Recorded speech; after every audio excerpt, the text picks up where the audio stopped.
what we may miss is that at the beginning of this, Jesus and the disciples just found out that John the Baptist had been killed by Herod. And so they want to go away and be by themselves and just kind of gather their thoughts. And as they travel by boat, this crowd has an idea where they're going. And when the boat pulls up, here's this crowd. And it says, Jesus had compassion. And then right after it said, he was healing them, right? So, we think of the feeding of the 5,000, and that's miraculous, but he's also healing people. And that's what Jesus did in many places. And as we come in today, we have problems of our own. We have challenges. We have stresses in our life. We have things that are temptations to us. So we're going to look at, what are resources that are available. And we have two tables here, but representing 4 circles of support. If you pull out this sheet, this will help. This has some of the information from the discussion. It also has some resources on it. The beginning of it has kind of a bio. In just a minute, we'll let the folks introduce themselves. The middle has a list of resources. The back has some more resources, some of the scripture that we referred to today. And then also even more information is available on our website.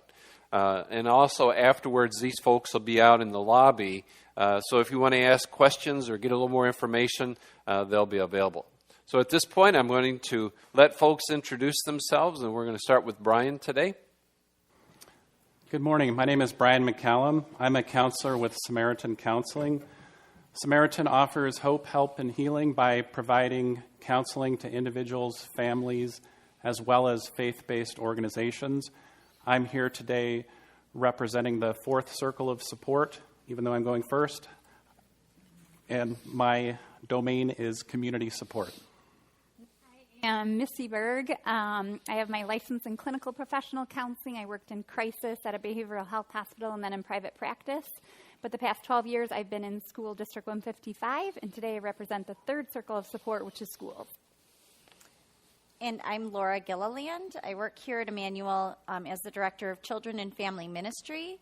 I am passionate about bringing faith into families and kids' lives, both here at Emmanuel and at home. And I represent your church support that you have here. Good morning. I'm Kimberly Schumacher. I'm the author of a study called Yesterday's Tomorrows, A Search for My Place in God's Loving Legacy that addresses family history. The study was developed with oversight from Pastor Tiemann here at the church, and I represent the 1st circle of support for families, friends, and small group connections. Okay. So about a month ago, I did a sermon that was talking about technology and some of the challenges, and also setting healthy boundaries for our children or grandchildren.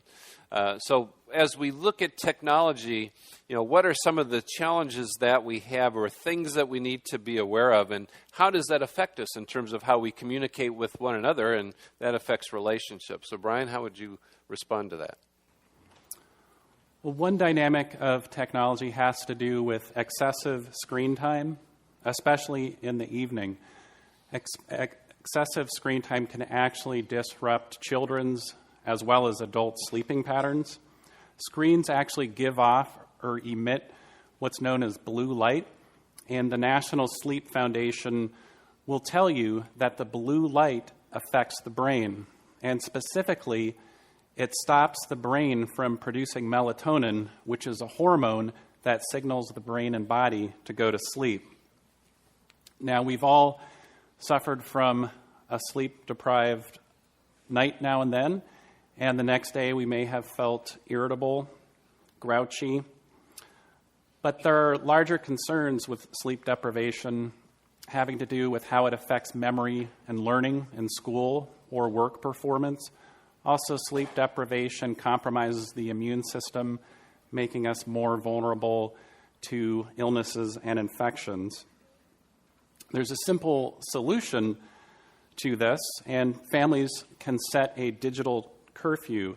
The American Academy of Pediatrics would recommend that children, as well as adults, turn off devices 2 hours before bedtime. Okay.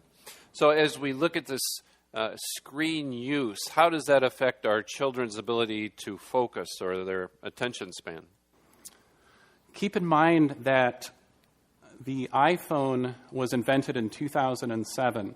So it's really been a mere decade since mobile devices, whether mobile phones, tablets, gaming devices, have really proliferated in society. So the longitudinal or long-term research is not yet in. However, expect to hear more about how technology affects the developing brain. And keep in mind, the human brain doesn't finish developing until approximately age 25. So some researchers are concerned that, and again, here I'm talking about excessive use of technology, that it can lead to constantly switching tasks, lack of focus, distraction, interruptions, all of which, again, can affect learning and memory, whether that's for children, academic performance, or adults, work performance.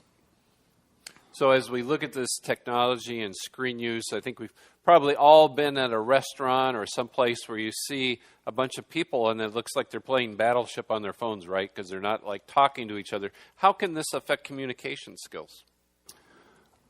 Negatively. Unfortunately, what we're seeing is with a lot of young people, the lack or loss of the skill or never having learned the skill to communicate face-to-face, eyeball to eyeball.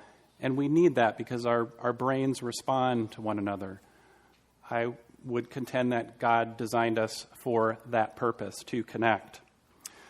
Also, the over-reliance on technology can lead to the inability to read and interpret body language, facial expressions, understand vocal tone, as well as it can result in impaired capacity to develop as well as convey empathy and compassion to others.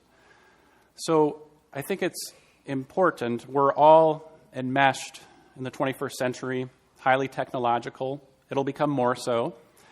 So it's important to look at our relationship with technology. At home, we can designate device-free zones. We can also designate device-free time blocks. And we can also develop a family technology plan. If anybody is interested, there's an organization called Common Sense Media, commonsensemedia.org. Here I am plugging technology. That has articles, tips, sample agreements, and such. Likewise, the American Academy of Pediatrics has resources too. So are there any problems that are associated with technology and kind of the influence it has on us and our families? I think one dark side, and before I continue, I have the unfortunate role of being the bad guy here. I confess to having an iPhone in my pocket, and I love technology. That said, I'll leave it to my colleagues to talk about some of its more positive contributions. A reality, though, for young people is cyberbullying or digital bullying. This can take place via text, social media platforms such as Instagram, Snapchat, Facebook, Twitter, and a whole host of tools that kids know and adults don't. Those on the receiving end of cyberbullying can experience feelings of depression, anxiety, low self-esteem. Unfortunately, I've been aware of cases in which a victim of cyberbullying has either contemplated or unfortunately completed suicide. We should all know that suicide is actually the second leading cause of death in the United States for young people between the ages of 15 and 24. In addition, digital technology can contribute to the comparison trap of benchmarking oneself by and against peers, as well as a phenomenon known as FOMO. That's an abbreviation. It sounds humorous, but there's something to it. The fear of missing out, which in turn can lead to the compulsive checking of devices and social media accounts. I read a statistic last week that said the average adult in the United States checks his or her mobile phone a minimum of 100 times a day. I don't know what the figure is for children, but I would imagine it's on par, if not more than that. Researchers are also studying how digital technology affects the brain, and specifically the pleasure-seeking and reward system in the brain, and how, in response to technology use, the brain releases feel-good chemicals such as dopamine or natural opioids. So there's a high there, which may explain the strong pull that excessive technology use has for some people. Now, you might find this humorous, but I say this in seriousness. The American Psychiatric Association is actually proposing a mental disorder called internet gaming disorder that's being recommended for further study. There are also, at this point in time, across the United States, tech detox camps for people of all ages, children, adolescents, and adults. Finally, I've overspent my time. Excessive technology use can foster, if we let it, a sedentary lifestyle. It's important to remember to move our bodies, exercise, get out into nature, and play board games face-to-face with one another. Okay. So as we look at this, it may seem like, well, maybe we should just cut off technology or not allow it.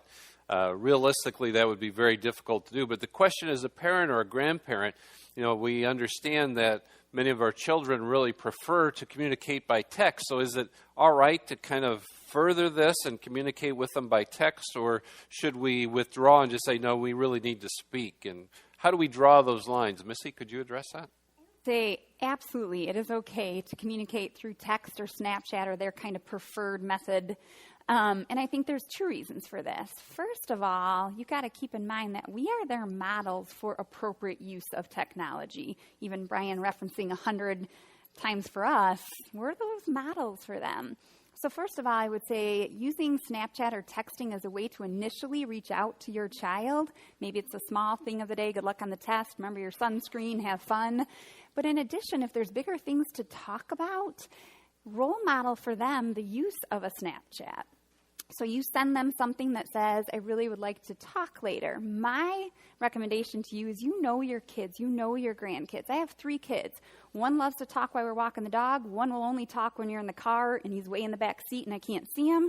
And then the other one is more in a traditional setting. Know your kid and grandchild enough to know where they're more likely to open up. Use technology as the opening of the door of that communication. Once you open that door, send a text, 3 o'clock, I'm going to be home, let's go run some errands. And now we can have that bigger conversation. The second thing I think that is very important for us in helping our kids and grandkids is in providing a comfortable place for them to practice those social skills. Brian was kind of talking about how technology is affecting their social skills. Their preferred method of communicating with peers is going to be technology. So we're the ones that can help them practice, provide an environment where you have a conversation. My rule of thumb is if it is over 2 sentences, it's not a text, it's not a Snapchat, it's a conversation. In addition, if it is asking us to go back and forth, it's eliciting information for us to talk, it's not a text or a Snapchat, that's a conversation. When we set up that time to talk to our kids in their comfortable setting, then my recommendation to you is that you are providing a safe place for them to practice those social skills. Understanding tone, reading social cues, those nonverbals, practicing eye contact. I work in a high school. I'm amazed at the number of students who will not make eye contact with me. So you're kind of the ones that get to help them use it appropriately, but then set up that time to practice social interaction. So, Laura, from your circle of support, what would be your perspective on that? I completely agree with Missy that texting should lead to communication. One way that texting can be used as a positive thing, our very own Pastor Tiemann and his family, when the boys went away to college, started a group text together that each day they all had to contribute something they were thankful for. They still do this every single day. Even in the summer when they see each other, they all have to text something that they're thankful for. Or an idea would be something to pray for. And I truly believe that if you do that, you're going to come back together and have conversation starters right there. Wow, you said you were thankful for this, or you want to pray for this. Let's talk about that. So, All right, thank you. So one of the questions also was, can an imperfect family raise effective children? And more than 80% of the survey responders said that yes, with the help of God. So Laura, from your perspective, what would that look like? well, the first word is the word imperfect that I want to talk about. Imperfect is all of us. None of us is perfect. We're not perfect ourselves, and we're not raising a perfect family. That doesn't exist. And yet, through that, we can feel, I'm walking this walk that a lot of families are walking too, is this pull of where do we put our priorities? Youth sports, just extracurriculars. They are to be extra, not your thing that you just go do. And so what are we putting our kids into? How busy are our lives becoming? And then I think, unfortunately, sometimes our time with God kind of gets pushed on the back burner. If life is going good, then we're just going to just let it keep going, and we've got this. But God is our first person, and we've got to remember that. There is no greater gift that we can give our kids than their faith. I am not a sure thing. My husband's not a sure thing for my kids, but God is. And no greater gift that you can give them. And through that, here at Emmanuel, we want to support you and walk with you and enable you with that through Sunday school for the kids, Vacation Bible School. The summer camps here at Emmanuel are awesome, that each day are devotions. The Upward program, just having so much of a Christian balance in that. The youth ministry program. And then on top of that, for adults, the MOPS, Mothers of Preschool program, is a great Christian group for young moms. And then small groups. I've had the pleasure of doing a little bit of Transformed already, and it is wonderful. It really will transform you and help you to be that best Christian you can be. And therefore, then you're bringing that back home to your family, and you're modeling that, and you're encouraging that with your kids. So Kimberly, from a friends and family support circle perspective, what would be your thoughts? I love that Laura talked about being imperfect. I love that because I think with the help of God means just that, with the help of God. And as his hands and feet, we are that to each other. I remember the crazy days of raising 4 kids and carpools and job and the support that my children got here in their faith as they went to school. Now my grandchildren are receiving that same support. When Matthew 25:40 says, when you've done it to the least of these, that really hits home to me because I think maybe each one of us has felt at some time, maybe right just for today, I might be the least because it's just one of those crazy days. In those times, we have an opportunity to help each other. When my brother passed away, I couldn't sing in choir. It was almost a year before I could sing again. But the choir could sing, and I could be surrounded by that. And I had a hard time praying for a while, but my small group could pray, and I could be a part of that. And just the community here was God's way of providing what I needed at that time. So I think the support that we get from friends and our small group connections is vital. And it may be in our everyday walk, just carpools. Also, sometimes that help is just found in the way that we share our joys. When we get together for Oktoberfest or trivia night and we play and we get close and we enjoy what God has given us in this life, sometimes that is a huge support. Finally, I think I love when either pastor grabs one of the babies after baptism and walks them around, and we all agree to be part of that help in raising that child, not just for the child, but for the family in a faith-supporting way. I think it's just a beautiful way that friends, family, and our connections here can provide support for us. Thank you. So another question was, does our past affect our future? In other words, how I was raised, does that necessarily influence, or is that always the case? Does it always influence kind of how we raise our own kids? So I've mentioned before I grew up in a pretty much dysfunctional family, and I'm happy to say that me and my wife, who's here today, are both excellent parents, and my daughter can attest to that. So there is hope. She's not nodding, so I'm not sure what that means. But in any case, we want to take a look at this, and 76% of the people that responded said, yes, it does. And then when they break it down, well, is it either good or bad? It's interesting that about half said, yes, I had great parents, they really prepared me, and I think I'm influencing my children positively.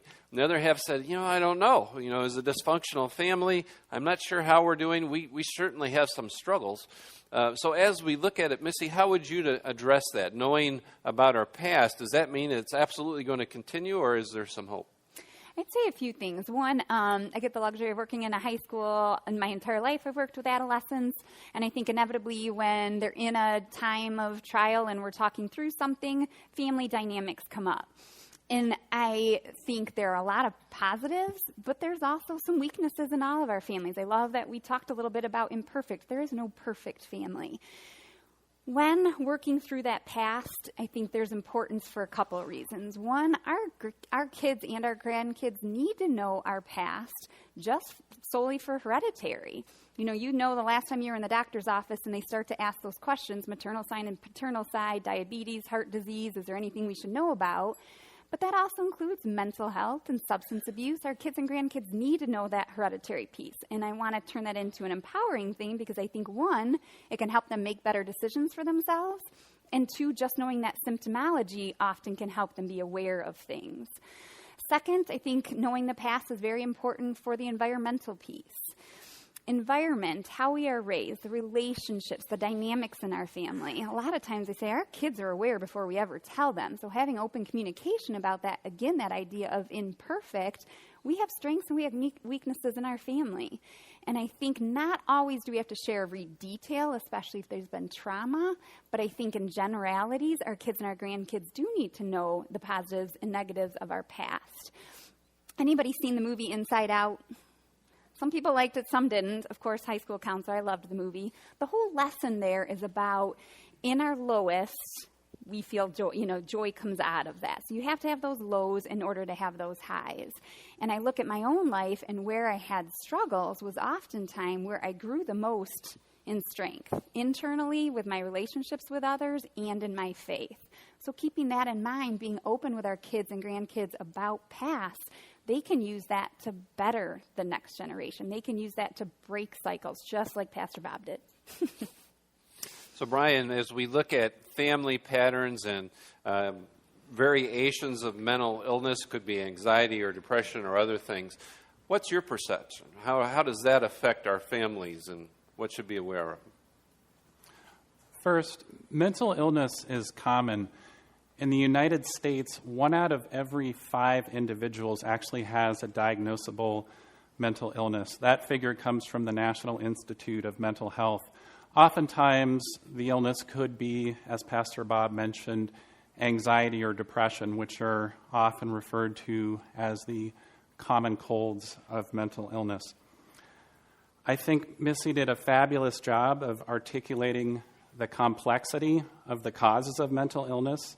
Certainly, biology and genetics plays a role. So too does family environment, how we're raised.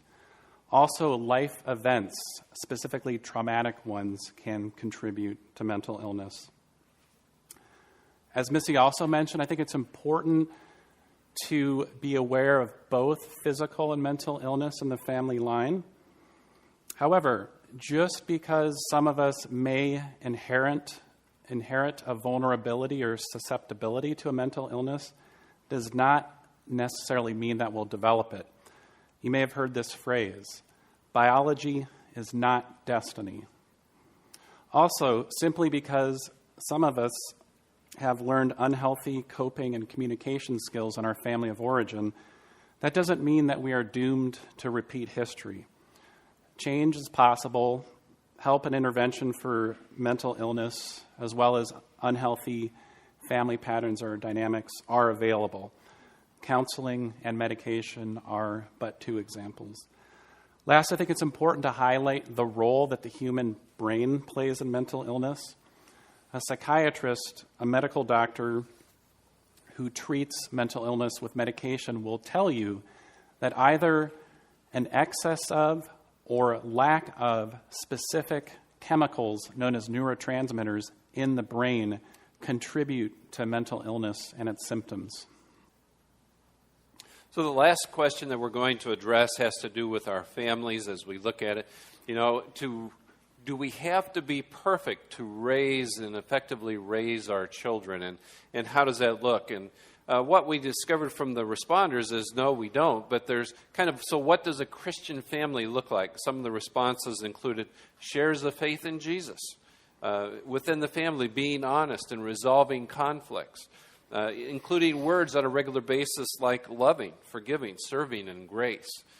So as we look at these different circles of support, what keeps us from engaging in any of these circles? What holds us back from reaching out to get some support as we all have certain needs, especially at different times or stages of our life? So, Laura, what would you say? What would be... Some people might be afraid to approach the church because they might be afraid that people are just going to spew scripture back out at them or just be judgmental back to them. And that we know, at least I hope we know, that that is not the case. We are full of grace, and we are charged with being Christ's hands and feet and being like him and being that person that they want to come talk to and being kind and compassionate and humble. And so that is what our job is. But I think people might be a little afraid at first, thinking that you might be judgmental and quick to tell them that they're not Christian enough, let's say. And other things might be, I'm afraid to share information because I don't know what will happen with. Will the people hold my trust or not? So maybe, Missy, you could talk about confidentiality.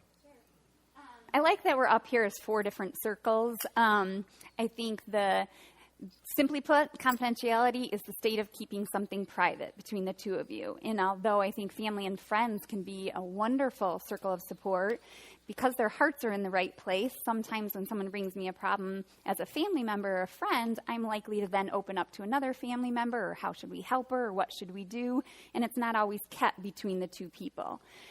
Professionally, if you were to seek support from a community-based therapist or in the schools, a social worker or a counselor, we are bound ethically and legally to keep that private between the two of us. So sometimes that's just a safer environment for someone to start those conversations. I think in addition to the confidentiality piece, sometimes going to a professional, it's easier for us to be more objective. We have no other relationship with you other than what we're talking about. We don't even have any other information about you other than what you're willing to share with us. So a lot of times, not knowing the other relationships and other pieces of this, it allows us to be objective with you. I kind of look at it like your circle of friends. I always say I have a circle of friends. There's one I absolutely go to when I need a laugh. There's another one I go to if I'm having work stress and I want to talk through things. If there's something going on with my family, that's another friend, especially raising children. Same thing. We're all here in different avenues. You just want to continue to expand your circles of support so that depending on what the issue is and where you're at, you know you always have somebody to go to. So I don't know if you're like me. I'm more familiar with the first 3 levels, but there's a lot of community support. We are so blessed to live in this nation where we have so many trained people in different areas. Brian, could you talk about some of the resources that are available here in this area? Yes. Many people don't find help simply because they're unaware of the help that exists. Many people don't know that there are national as well as local crisis hotlines that are free and confidential. McHenry County has a crisis line that operates 24/7. Also in McHenry County, there are free support groups. There's an organization called the National Alliance on Mental Illness, which has a McHenry County chapter. And again, that organization offers free support groups for those who have a mental illness as well as their family members. Speaking of technology, there is an app in McHenry County called McHelp, and that connects via text and messaging to the aforementioned crisis service, in addition to providing a database or directory of local agencies. A question that came up in the survey was, how can the church address suicide prevention and intervention? Also, the McHenry County Mental Health Board offers free training on suicide prevention and intervention. It's called QPR, which stands for Question, Persuade, and Refer. Again, it's free. It's an hour-and-a-half workshop. One reason that people don't seek help is because of fear, shame, or stigma. People are afraid of being labeled or judged. In our society, we are more comfortable talking about brain cancer than we are in talking about schizophrenia, a devastating mental illness that affects the structure as well as the chemistry of the brain. Again, mental illness is common. You remember the figure, 1 out of 5 people in the United States is affected by a mental illness. Also, some 44,000 individuals in the United States die by suicide each year. This level of suffering, and in some cases death, is preventable. And it's actually a sign of strength and courage to reach out for help. One form of help, as Missy mentioned, is a confidential, trusted relationship with a counselor in which somebody learns new coping skills and techniques. Medication may be helpful for some people. Often that could be prescribed by a general physician, a nurse practitioner, or a psychiatrist. All right. So that kind of concludes our panel discussion for today. They will be out in the lobby if you have any questions or if you'd like more information. Again, it's up on our website as well. So there's lots of different things that can help us in our struggles. Why don't we give them kind of a round of appreciation for their time?